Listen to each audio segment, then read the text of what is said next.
मिथिला के राजा जनक ने अपनी पुत्री सीता के स्वयंवर का आयोजन किया। उन्होंने महर्षि विश्वामित्र को भी सीता के स्वयंवर में निमंत्रण भेजा। उन्होंने महर्षि को सीता को आशीर्वाद देने के लिए बुलाया। निमंत्रण मिलने पर विश्वामित्र ने राम और लक्ष्मण से कहा कि हम तीनों कल मिथिला की ओर प्रस्थान करेंगे। मिथिला के राजा जनक ने हमें अपनी पुत्री के स्वयंवर के लिए बुलाया है। स्वयंवर की शर्त में भगवान शिव का पुराना धनुष रखा गया है।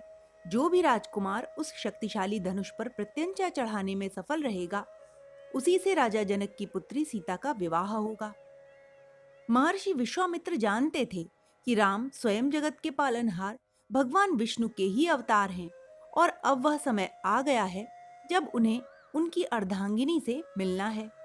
उनकी पत्नी लक्ष्मी ने ही राजा जनक के यहाँ सीता के रूप में जन्म लिया था। अगले दिन विश्वामित्र राम लक्ष्मण को लेकर मिथिला की ओर चल पड़े। रास्ते में उन्हें एक खाली सुनसान कुटिया दिखाई दी। उसके चारों ओर के पेड़ पौधे मृतप्राय थे। वहां पर किसी पशु पक्षी की आवाज भी नहीं आ रही थी। वीरान कुटिया को देखकर राजकुमारों को बहुत हैरानी हुई। तब राम ने पूछा, महर्षि, यह किसकी कुटिया है और यह इतनी वीरान क्यों पड़ी है?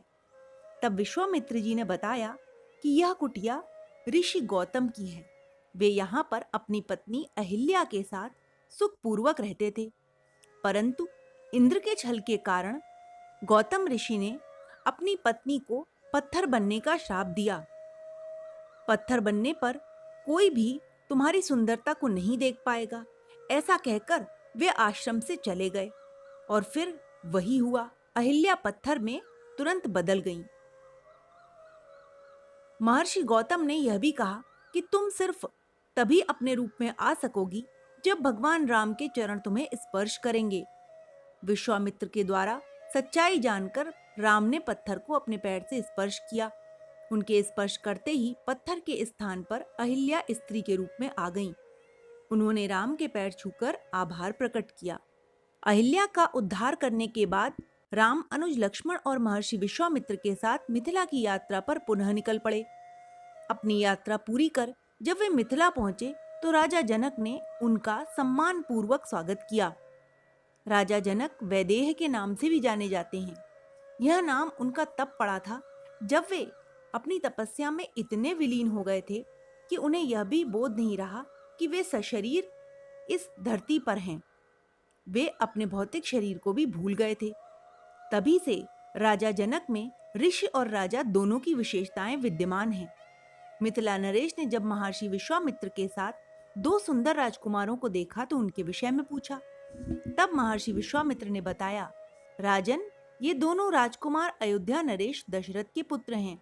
ये मेरे साथ आपकी पुत्री का स्वयंवर देखने आए हैं। राजा जनक तीनों को स्वयंवर वाले स्थान पर ले गए। स्वयंवर में भाग लेने के लिए दूर दूर से राजा आए। स्वयंवर में भाग लेने के लिए लंका का राजा रावण भी आया था।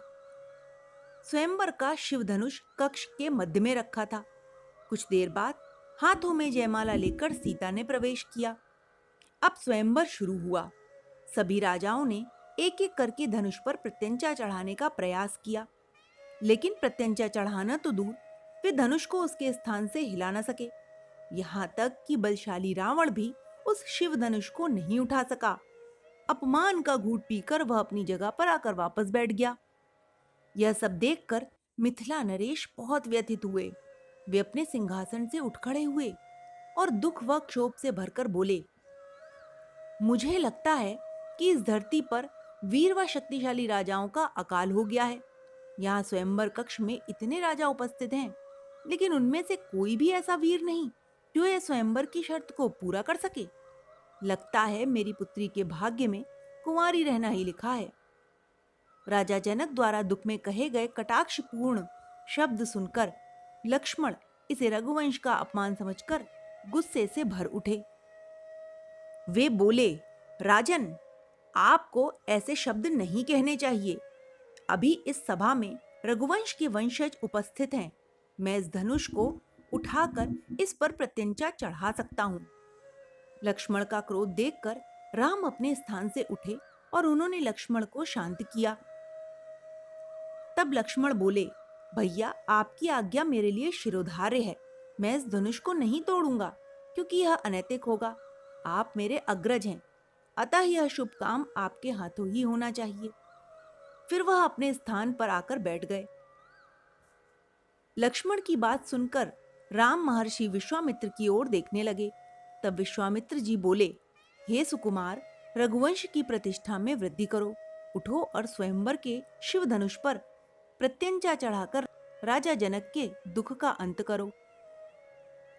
महर्षि विश्वामित्र से आशीर्वाद प्राप्त करने के बाद राम धनुष पर प्रत्यंचा चढ़ाने के लिए आगे बढ़े। उन्होंने धनुष को सहज ही उठा लिया, जैसे कि वह फूलों का हार हो। उन्होंने धनुष की रस्सी को धीरे से खींचा ही था कि धनुष दो हिस्सों में टूट गया। धनुष टूटने पर एक जोरदार टंकार हुई। यह ध्वनि इतनी भयंकर थी कि धरती कांप उठी। यह देखकर स्वयंवर सभा में उपस्थित सभी राजा व राजकुमार चकित रह गए। राजा जनक के चेहरे पर खुशी की लहर दौड़ गई। लक्ष्मण और विश्वामित्र प्रसन्नतावश अपने स्थान से खड़े हो गए। सीता भी मंत्रमुग्ध होकर श्री राम की ओर देखने लगी।